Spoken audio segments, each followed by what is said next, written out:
Je suppose que lorsque vous avez lu le livre de Néhémie, vous avez sauté ce passage, ces noms terribles, imprononçables, et vous avez dit, oh, passons à quelque chose de plus intéressant que ceci. Et cependant, c'est peut-être l'une des choses les plus intéressantes de tout le livre de Néhémie. Le Seigneur a pris en considération chaque individu qui s'offrit de cette façon à noter son nom et l'a inscrit dans le livre. Il a pris en considération tout ce qui s'offrait au Seigneur, tout ce qui faisait des offrandes au Seigneur.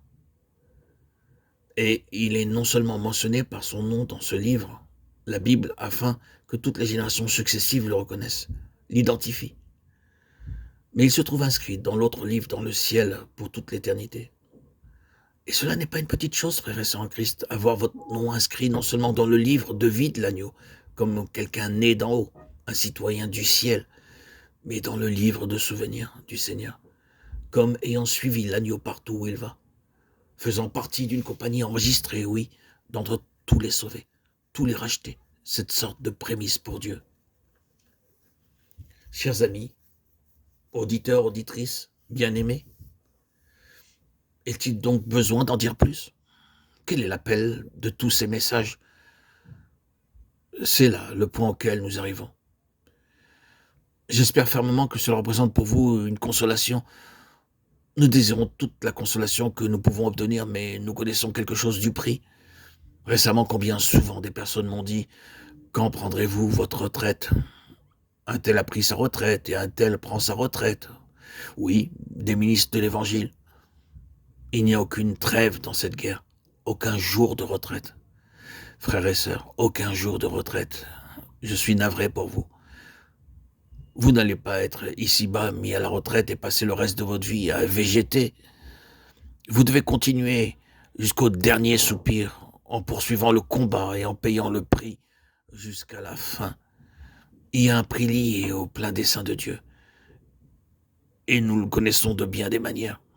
Mais la réponse, le Seigneur en prend note. Il inscrit et il dit: cette dîme, ce peuple d'offrande volontaire sera mon trésor particulier en ce jour-là que je ferai. Je ne sais pas comment cela va se passer, ce que cela va signifier. Oh, bien entendu, c'est une déclaration imagée.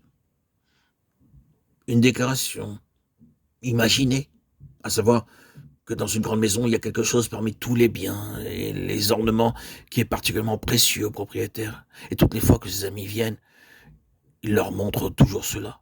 Avez-vous vu ceci? C'est très précieux. Je considère ceci comme plus cher que tout ce que j'ai d'autre. En vérité, cela représente plus pour moi que tout le reste mis ensemble. Un trésor particulier. C'est là ce qui se trouve à l'arrière-plan. Comment cela va se passer, je ne sais pas. Mais c'est ce que cela signifie. Ceux qui prennent cette voie paieront ce prix, accepteront ces conséquences, seront en quête de ce genre de choses. À savoir, une offrande volontaire au Seigneur, en faveur de tout ce qu'il désire et de ce à quoi son cœur aspire, seront dans sa maison comme cela. Il attirera l'attention sur eux et dira: regardez ici, avez-vous vu ceci? Ils sont particulièrement précieux pour moi. Ils ont suivi l'agneau partout où il allait. Frères et sœurs en Christ, bien-aimés, chers amis, auditeurs, auditrices, que le Seigneur nous accorde la grâce d'être de cela.